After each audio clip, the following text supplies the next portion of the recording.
Always mad at that. You good? You get? You want an audio? I'll check audio for you.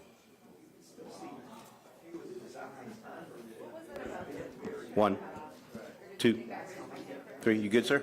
Okay. Thank you. Generally give you the first question, but you were late with the. She's here every day. So. I'm here.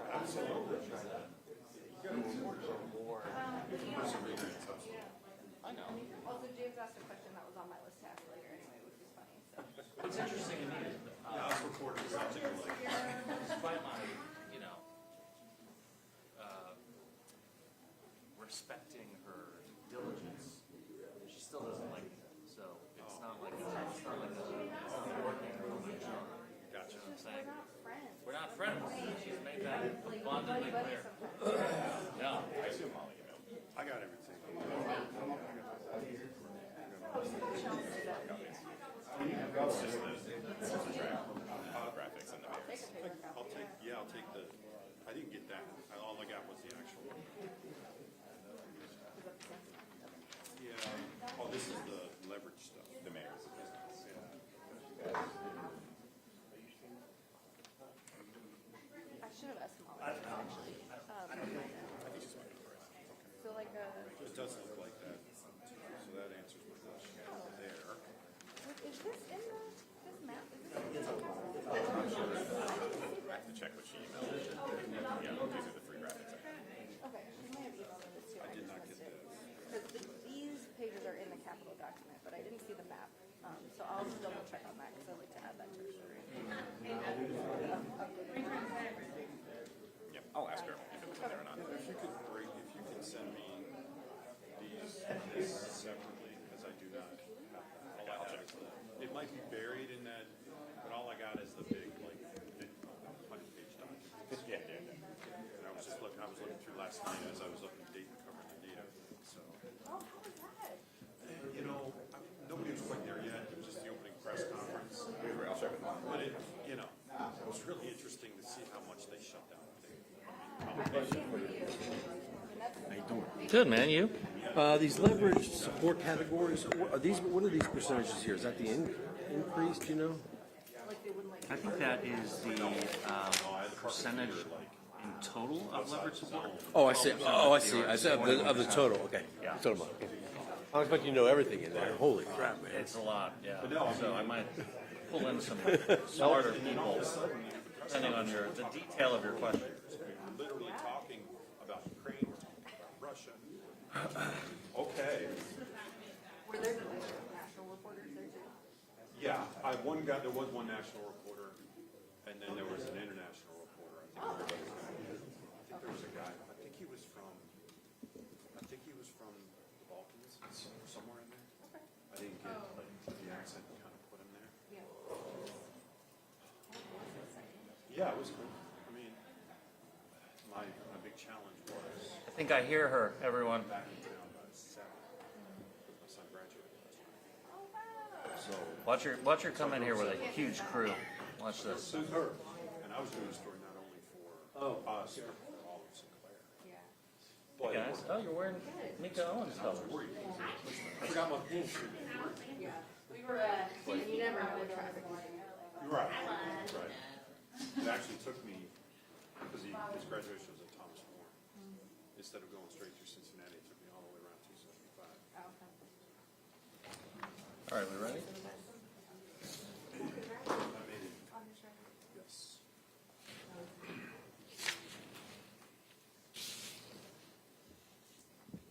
Molly? Okay. Cheryl? Good morning, everyone. Thanks so much for being here. I'm joined by City Manager Cheryl Long, Assistant City Manager William Weber, Budget Director Andrew Dudas, and Finance Director Steve Webb. We are proud to stand here today and release the recommended fiscal year 2026 and 2027 biennial budget. We talk a lot about the fact that our budget is where we demonstrate our values. And in this budget, our administration has once again delivered on our priorities. The financial health of the city, our ability to provide the basic services, the safety of our residents, and investments in equitable economic growth throughout our neighborhoods. Since we've taken office, we've seen a historically challenging fiscal reality for Cincinnati and cities across the nation.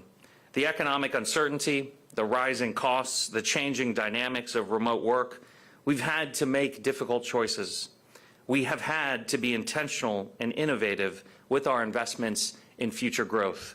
And thanks to our city administration's shrewd management of our finances, thanks to federal support of cities around the country, we have been able to stay afloat while continuing to build the kind of future we want here in Cincinnati.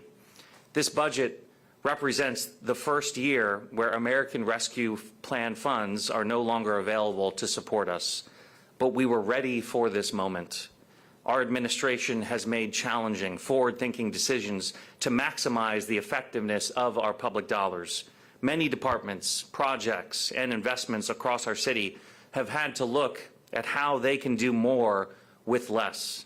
It is a fundamental challenge of government, even when it is not a time of economic uncertainty, to find efficiency without sacrificing services. And yet, because of years-long planning by the administration, by City Manager Long, we are achieving that goal this morning. Without American Rescue Plan funds, we are delivering a structurally balanced budget. Beyond that, we are investing in Cincinnati's core, foundational priorities. The city has once again increased the pension contribution by $2 million, building upon years of similar increases to make sure our employees are taken care of. Police and fire staffing are once again supported with funding for full recruit classes.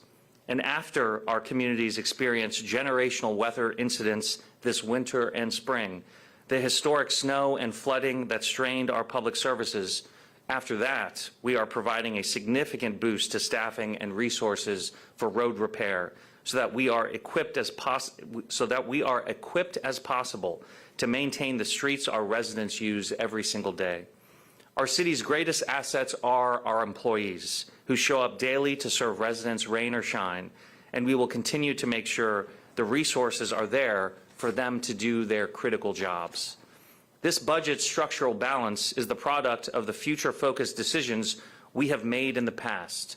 For the first time, we have received trust fund revenue from the sale of the Cincinnati Southern Railway, and it has delivered an additional $30 million to support our existing infrastructure, more than doubling what we received in the lease. These have been direly needed resources to combat our long-standing deferred capital maintenance, the roads, bridges, public spaces, and city facilities that have been underfunded for far too long. And from the start of the sale, our administration has promised and delivered a transparent, equity-driven plan. Thanks to Cincy On Track, we are doubling our resources to pave and rehabilitate our roads. It is the single largest line item in our infrastructure spending at over $20 million for road paving alone. We are investing in historically underserved neighborhoods, and we are back on the path to building a Cincinnati where all residents have the infrastructure they deserve. For cities like ours to thrive, we have to be able to meet our current challenges while still planning for our future. We are as strong as we are today because our council, our administration, and our partners have not wavered on our shared priorities, on investing in our strategies to promote equitable growth, to build affordable housing, and to support vibrant, safe, resilient communities throughout Cincinnati. With this budget, we are advancing our goals while maintaining our fiscal health and discipline. Alongside the administration's recommended budget, I am proposing further investments in our growth and vibrancy. These include supplements to the city manager's leverage support for the organizations on the ground improving residents' quality of life. They also include support for Boots on the Ground and Safe and Clean funds, two programs that have a proven track record for empowering neighborhood-level organizations in their work to support communities. Additionally, I am proposing a reallocation of funds set aside for Sundance to further boost many of the special events and economic development efforts that will help drive our future growth. I want to close by emphasizing that this budget is not the ultimate solution to our challenges. Costs continue to rise faster than revenues, and we still face economic uncertainties. But as we have demonstrated, we will not stop investing in our values. I want to extend my sincere gratitude for all the amazing work from so many that has gone into crafting this. The administration under City Manager Long's leadership, our council, and the process led by Councilmember Jeff Cramerding, and every resident who has offered feedback. You have helped craft a budget that embodies and leads with our values. This process is not finished, and I'm excited to move forward toward more public feedback and ultimately a thoughtful discussion of our budget during Council's review. Up next, I'd like to welcome City Manager Cheryl Long.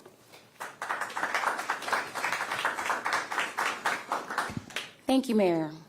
Good morning, everyone. Morning. You have to be excited. This has been a lot of work. Good morning. This fiscal year marks an exciting milestone for my administration and for the city as a whole. It is the first year in which we will spend proceeds from the sale of the Cincinnati Southern Railway in accordance with the Cincinnati on Track initiative. And it is the first year in which we've applied the performance-based budgeting program, which has been in the works since I started as city manager, and which manifests my philosophy of breaking things down to build them back up. But there are more cautious milestones in this fiscal year as well. It is the first year without American Rescue Plan dollars to spend, and due to careful planning, we've achieved an impactful, structurally balanced budget, knowing full well that these resources wouldn't last forever. And this is the first year in my tenure as city manager in which we've looked at very real reductions in order to close the deficit. Thanks to the performance-based budgeting process and site management program, we met this challenge head on. Our departments have cataloged every single service, assigned value to all operations, and shared objective data with my team to empower decision-making on what works and what doesn't. Believe it or not, many departments were developing KPIs like this for the very first time. The result is that we've closed an approximately $10.2 million deficit by making intelligent, fair resource allocation decisions. Where we do have the opportunity to spend, I think the highlights really shine. Railroad dollars and the Cincinnati on Track initiative will make a huge difference for the city's physical infrastructure. And the largest investment we're making in the operating budget is with the Department of Public Services, meeting an obvious need for more road maintenance, better fleet operations, and a robust DPS staff. We're also making smart investments in public safety and finding ways to protect and uplift Cincinnatians with programs that get incredible return on every dollar spent. When making decisions about what to recommend, we relied on the troves of data and departments collected. Data our departments collected, consensus from our residents as found in the community perception survey, and City Council's budget motion outlining our elected officials' priorities. The result is a spending package that takes care of the city's needs and sets us up for future success. I'm going to talk about all of this in more detail, so let's get to it. For the first time since voters approved the sale of the Cincinnati Southern Railway in 2023, we received full annual proceeds from the CSR Infrastructure Trust. The amount in fiscal year 26 is $56 million, nearly double what we received last year and under the previous arrangement where we leased the railway.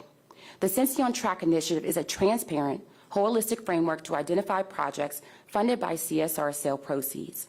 In accordance with state law, we can only use these dollars on existing physical infrastructure like roads, bridges, parks, and city buildings. In this budget, 51% of Cincinnati on Track spending is neighborhoods with a median income below $50,000. This year's Community Perception Survey focused on budget priorities. And through that, we learned that streets and sidewalks are residents' top priority for how railroad money is spent, followed by parks and recreation.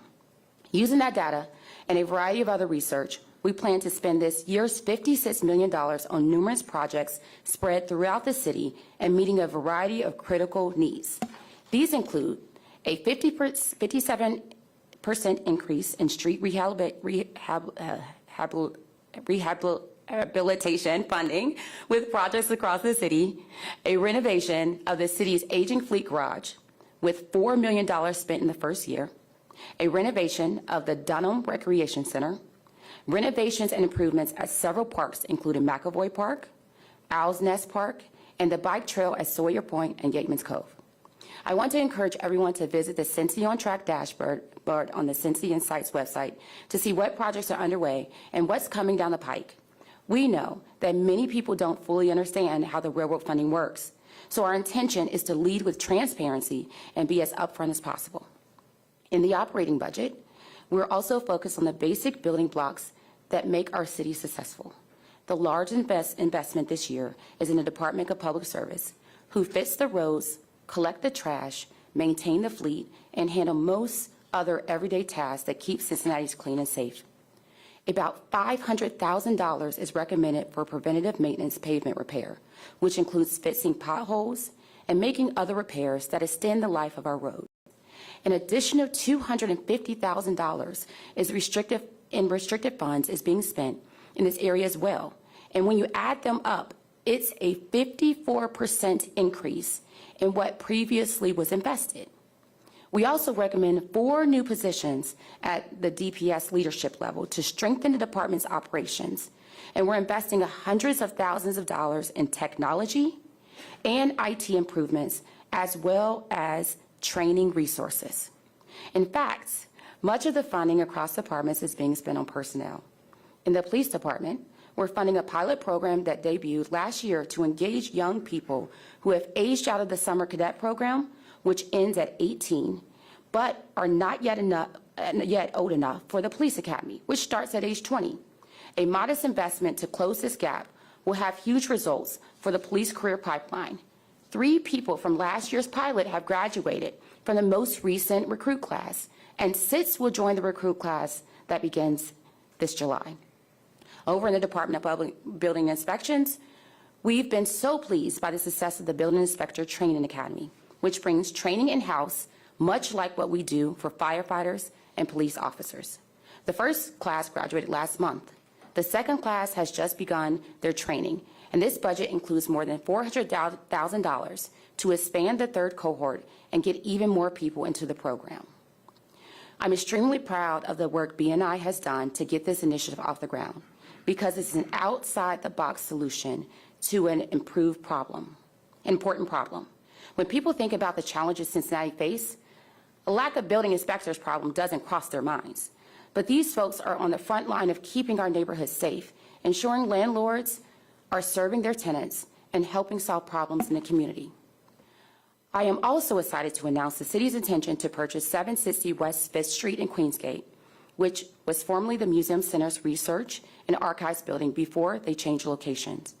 Our goal with this property is to build out a daytime center for those experiencing homelessness. Located right across the street from Shelter House, the center can serve as a place for people to stay safe and be connected to resources during the day, as Shelter House is only open at night. We're still in the early stages, but we'd like to engage a partner to run day-to-day operations at the center and provide an important lifeline to our most vulnerable populations. And I want to wrap up my budget highlights with one of the smallest dollar amounts that has the biggest impact. Last week, the city announced the return of the popular Rec at Night programming that activates the Hirsch and Lincoln Rec Centers on Saturday nights all summer long. We're spending about $75,000 to expand Rec at Night this year, and we expect the return on investment to be enormous. Last year, we served about 3,000 kids with 140 hours of programming. And when you think about giving a kid a safe and supportive place to hang out, there's really nothing more priceless. This year, Parks will also join the Rec at Night effort, including 2 additional staff members dedicated to events and space activation. Overall, I think the theme of our spending this year is meeting the city's most basic needs. We have streets, sidewalks, parks, and buildings in need of repair, so let's spend aggressively to fix them. Our public service department is lacking investment in its staff and technology, so let's get them resources they need. Departments like police, BNI, and Parks and Recs have created new initiatives that have proven to work, so let's continue funding them and look at how they can grow and expand.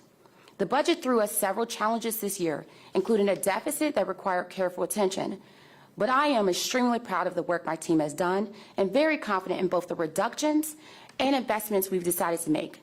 I can't overstate how significant the site program and performance-based budgeting process, both of which have several years to build out have taken several years to build out under my leadership, have been in terms of allowing us to meet our fiscal challenges and embark on a culture change in City Hall. We are armed with data, research about what our residents need, and most importantly, a disciplined team willing to collaborate to get this budget done. I, of course, have to thank Dr. Andrew Dudas and his entire department for the long, long hours that he has spent dotting the I's and crossing the T's. So can we please give them a round of applause?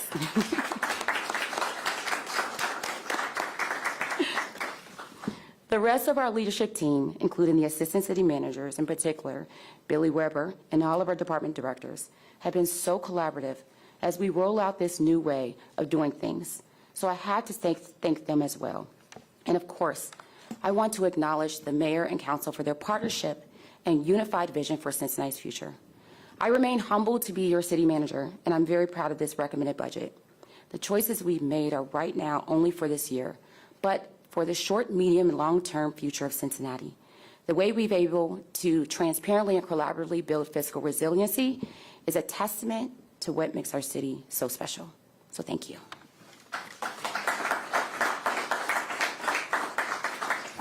Thank you, City Manager. And with that, we'll take your questions. Becca?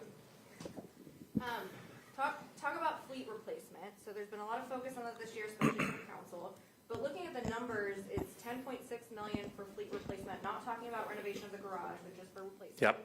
Which is more than $3 million less than was there last year. So where's that focus on fleet replacement? Yeah, well, that is just but one source of revenue. I would also direct your attention to Council's very recent decision to spend a little over $1 million, which included fleet as well, led by Councilmember Cramerding.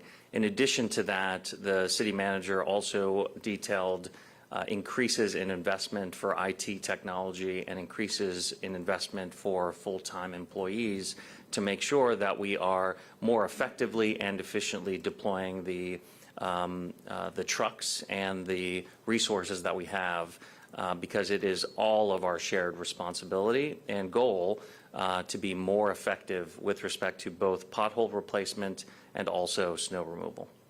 A lot of that snow removal, we were in that meeting, and it really didn't have to do with budget. It had to do with how things were operating there. How do you work around that when you come up with a budget and replace the fleet? What were your thoughts on that? Yeah, I disagree with you a little bit. It included all of it. It included both the capital resources that we had, like trucks, and part of it is just having more dollars to do preventative maintenance, which is reflected in this budget, having more dollars to more effectively take care of the trucks and the resources that we had. Now that's one part of it, as we've mentioned, but another part of it, as your question relates to, is the deployment of those resources. And that's why we are investing in new IT technology, including potentially drones and other high-tech resources, in addition to having more full-time employees focused on this challenge, so that we really are prioritizing it, not just from a budget perspective, but also from a management and a delivery of resources perspective. Yeah, please. So as we talk about winter ops and public services, the new technology for snowplows, there's CAGIS licensing for mapping and routing that we're adding in addition to it. No more paper routes. Trucks will follow a route from a digital map and mark it complete when they're done. We're ready to deploy, as the mayor mentioned, the drones is going to be necessary, because when you want to get an overlook of what's going on in the city, working with other departments in addition to look at what is going on during an event is going to be very important for us. And this tech will be ready by next winter. Additionally, the $500,000 available for IT and technology improvements So the OPDA data analysts can make recommendations that can be funded right away instead of us just having to wait. We're going to keep a continuous pulse on what's going on in public services. Because it's not just, it's how do we make sure we're speaking together? How do we make sure we're utilizing the technology at its best? And how do we make sure we have the leadership to make sure that the staff is trained to do that? There's also a significant commitment to training because not everybody is trained at the same level, and we want to make sure that we have a training coordinator that is making sure that all of our mechanics, in addition to our staff, has proper training to activate. Quick follow-up on that. It's my understanding council has previously allocated funding for technology in snowplows a couple of years ago, and nothing happened with that. You know, how confident are you that this technology can be implemented and will be ready by next winter? I am very confident. Give me a percentage, 100%? I told them that it had to be ready for this winter. Mr. Mayor, Please. what message do you think this budget, especially the capital investment from the railroad, what kind of message do you think this sends to the residents who have been complaining for years about the condition of the roads in the city, and what promises are you willing to make that these are going to get fixed? I agree with them. The conditions of the roads are not meeting our expectations. The reason for that, the primary reason for that is the $400 million deferred capital maintenance bill that this council and I walked into 3 years ago, which is why we were so emphatic that we needed to change the status quo and take a big swing by selling the Southern Railway and creating this $1.6 billion trust fund. And all of the promises and commitments that we made during that important community conversation with this budget are coming to pass.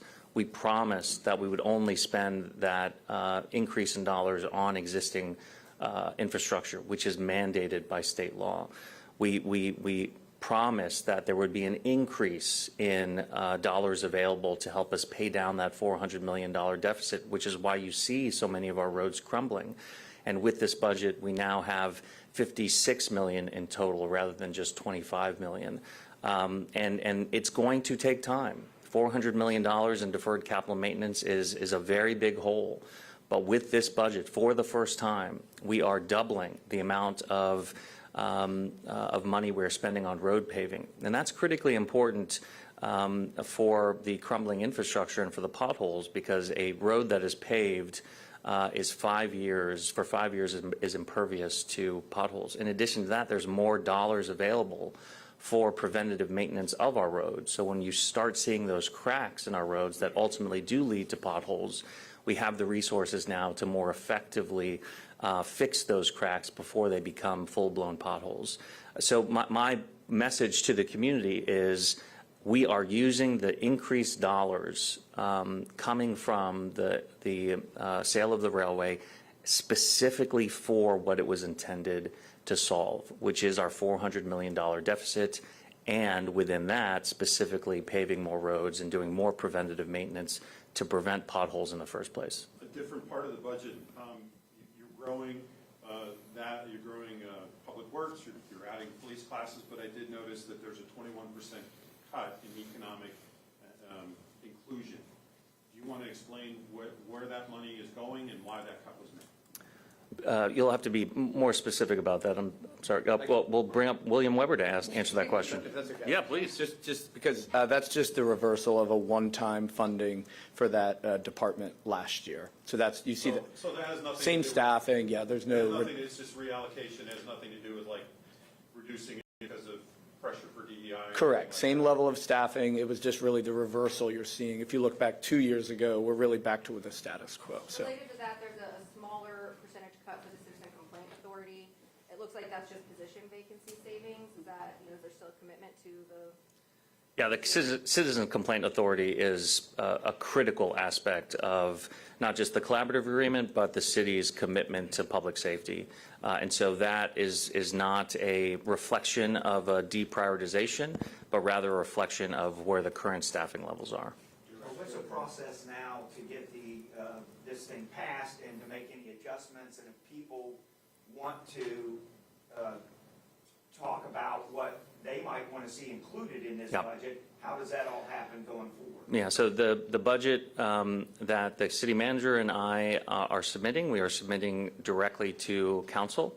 And council in the next several weeks will have opportunities in council meetings and in budget hearings led by Councilmember Cramerding to either advocate for specific investments or to share their opinion about the current budget. But I would encourage everyone to keep in mind that these are draft budgets that the city manager and I are submitting. Council has the ultimate and final say over the budget. Oh, one second, sorry. The final vote deadline? I think it's June, I think it has to be passed by the end of June, so hopefully before that time. Overall, the operating budget is down 2%, 2.1%. You've asked for a 2% cut in every department. Does that include any reductions in staff? And can you give us any other concrete examples of some of the things you did cut to make this number? Yeah, happy to answer that. So the 2% cut that was part of this budget process was critically important, and it reflects the fiscal discipline and fiscal responsibility of City Manager Long and her team. Keep in mind, this is a budget that reflects a $10 million deficit. So cuts were necessary in order to get us to a structurally balanced budget.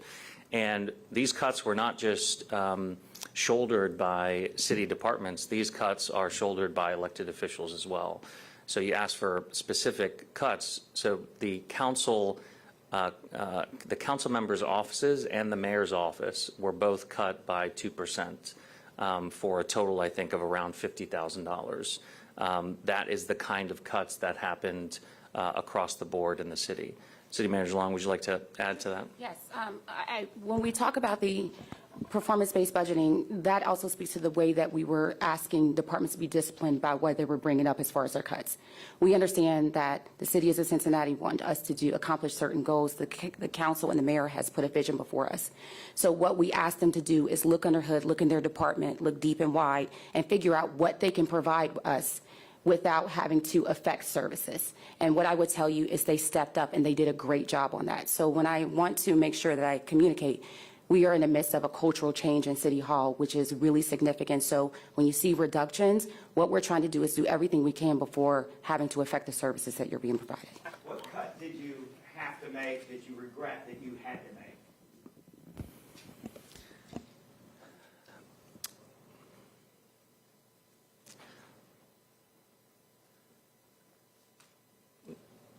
Look, I think all cuts are very difficult. These cuts we don't ultimately regret because they are necessary in order to get to a structurally balanced budget. If we had more money, I think we would all focus them on basic services, focus them on paving more roads, focus them on making sure that we have more resources to fix potholes, making sure that we have more resources to pay down the $400 million deficit. But we live in a reality where it is impossible for us to spend indiscriminately when the revenues coming in aren't reflective of the ability to do that. And so I wouldn't say that I regret any cuts because it is the nature of a fiscally disciplined and responsible government. And that $10 million deficit, is that all American Rescue dollars? No. We can get back to you about a percentage, but I would say that what is driving deficits in this city and across the country is increases in expenditures and revenues not keeping up with those expenditures. On paving conditions, the DOTE Director Long told council that it's been a 5-year trend in terms of PCI, and it's going to continue unless more money is added to those funds. Is what you proposed this year enough to pause that trend or reverse it? No. The answer is no. This is a strong first step in order for us to start digging our way out of the hole that we inherited.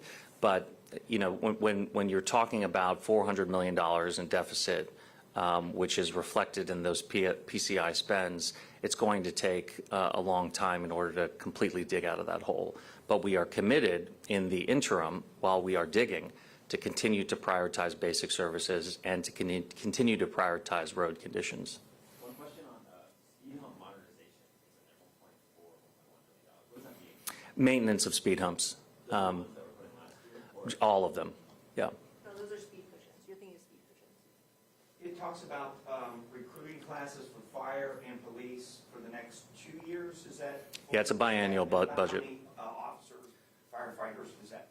I think the standard class has about 50. So, For both years on both? yes, for all recruit classes. How many years? I'm sorry, it's 30. No, it is 50? Yeah, so it's 50 is the average class size, but it is important to know that it's 2 for fire recruits, which was asked for, and 3 for police recruit classes. I think that's reversed. Oh, sorry. Okay, I was right. So 2 recruit classes, 50 each, so 100 recruits, 3 for police, 50 each, so 150, which is, from police and fire's perspective, fully funding our recruit classes. I know that there's a note that this makes the fire department full contingent Yes. for the first time in how many years? Is it a decade or? It's a very long time. Pre-pandemic. Since police came up, and I know this is budget related, I know you probably can't comment, but have you seen the lawsuit against Chief Beachy alleging discrimination? Have you seen it? Do you have any comment? I haven't seen the details of it yet, so I'd reserve my comment until I take a look at the details. Go ahead. Last one for me, just going into the summer, the importance of Rec at Night. Rec at Night is a significant investment for the city. For us, we want to make sure, what we did know after year is that we kept on hearing that kids had nowhere to go. So we worked very hard with recreation to provide an opportunity for them to be a kid, but in a safe space. And so what I would tell you as the city is it's really opening our doors to teens and young adults to be able to have a fun summer, but a safe summer. But not only that, but if you don't want to be inside a building, you can also go to parks. The Parks Department will be having also programs. We have dedicated staff that we've shook loose to help with that, organizing fun activities there as well as SMAIL. So what I would tell you is that please make sure that you check the hours on the Cincy Summer and Cincy website. We will have all that information, but parents, we do have a great place for your kids to go, and we are happy to entertain them this summer. Becca, you had something? Can we get some clarification on the preventative maintenance for the street repaving? So I think it was listed at like $500,000, but it mentioned filling potholes, and I feel like that can't be, like I'm maybe misunderstanding something, because we spend way more than that on potholes. Yeah, way more than that. The preventative maintenance, I think you're talking about the 500. I thought it was 750, but I'll take your word for it. 500. Yeah, so it's 750 is that those crack repairs that I was talking about previously, preventative maintenance of those cracks to get at them before they turn into a pothole. And I had trouble finding a number on that for previous budgets. Is there a comparison, or did we just not categorize it in the same way previously? That is why these railroad dollars are amazing, because this is a program that I believe for a while was a budget that was removed from the DPS budget. So this is something that we're going to be doing that is new. And to have these reliable resources to be able to say, how do we provide preventative maintenance on the roads before they become a pothole is really one of the things that we are trying to address this year, changing the way we look at the road cycle. So that is, you're not going to have a comparable, because this is something we brought back that's new. So DOTE has in previous years done preventative maintenance, but we're just saying it's a different kind of preventative maintenance? Additional resources.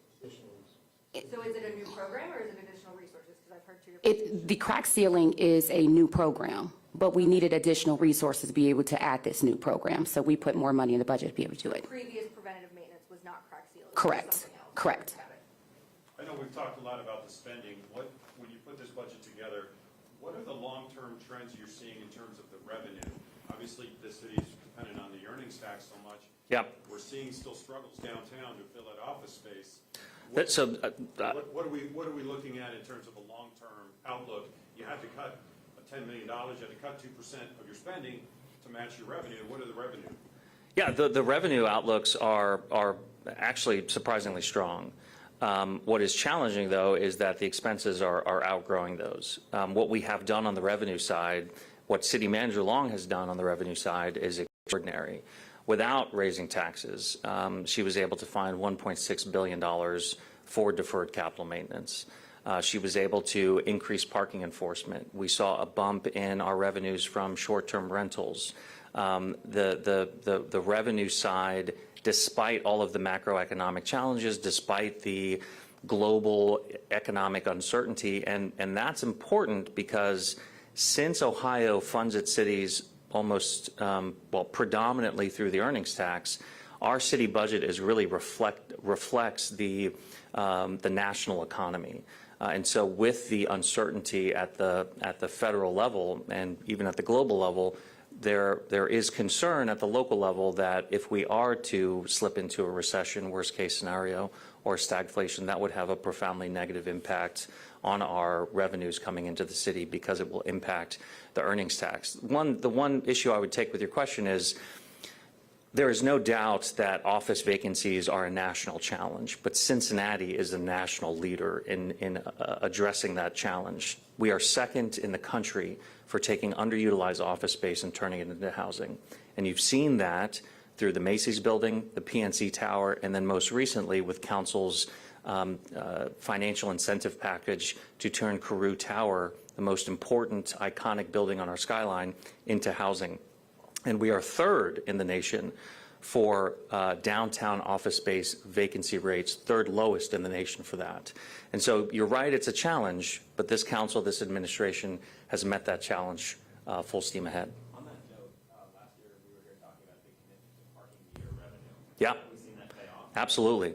We can get you the specific numbers, but that is part of the revenue increase that we're seeing.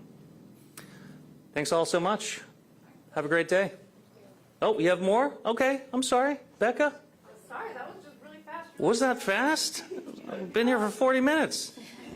It's the budget. There's no- Okay, well, let's ask more questions. Never mind. I wasn't ready with my next one because I thought. Yeah, go for it. It's fine. No, what's your question? Okay. We did this whole thing now. A lot of talk about the deficit this year and projected deficit for future years. A lot of the savings to fill that deficit comes from not filling positions that are currently vacant. So what's the rationale or the strategy for adding several new positions in different departments, knowing that, layoffs or cuts might have to be something that you look at in the future? Well, we are adding where we need to add to address basic services complaints. So you see us adding in public services, you see us adding in police and fire. Those are strategic adds while keeping in mind that there could be further deficits in the future. But again, as is the theme of this budget, we have to use the resources that we have intentionally and responsibly to address the acute challenges that our residents are facing without risking our long-term fiscal responsibility and status.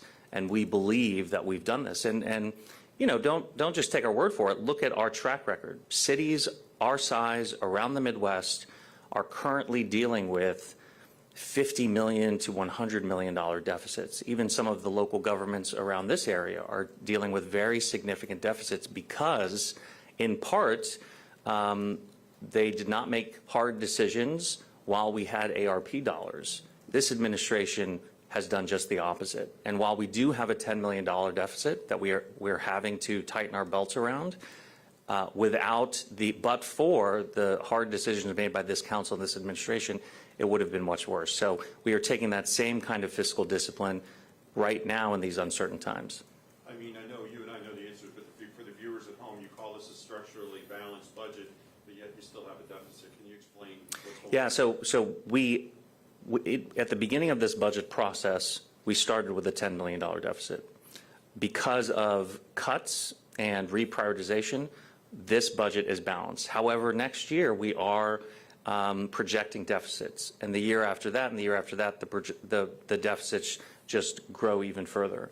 So we are constantly here in City Hall thinking of ways to both be more efficient, but also thinking of ways of how we can grow our revenues in order to meet the challenges that are on the horizon. The overall price tag of this one and compared to the last budget? $2 billion this year. I don't know what last year's budget was. 1.9. So, look, that is reflective of our population growth, which is a great thing, but it's also part of the challenge that we have with housing. Last question? if that's okay, Becca. You talk about leverage support, some of those did also see some cuts to the 2%. Why was that necessary? How concerned are you about the federal cuts and where these might fill holes left in budgets? We are very concerned about the federal cuts, and the 2% cut to many in leverage support just reflects the challenging $10 million budget deficit that we were trying to fill, which we were trying to share across departments, including impacting elected officials' offices. It is impossible for the city budget of $2 billion to fill the holes that the federal government have left through their drastic cuts. But we are doing everything that we can to support our vulnerable communities during this time of uncertainty, in part through our leverage support investments. Thanks, guys.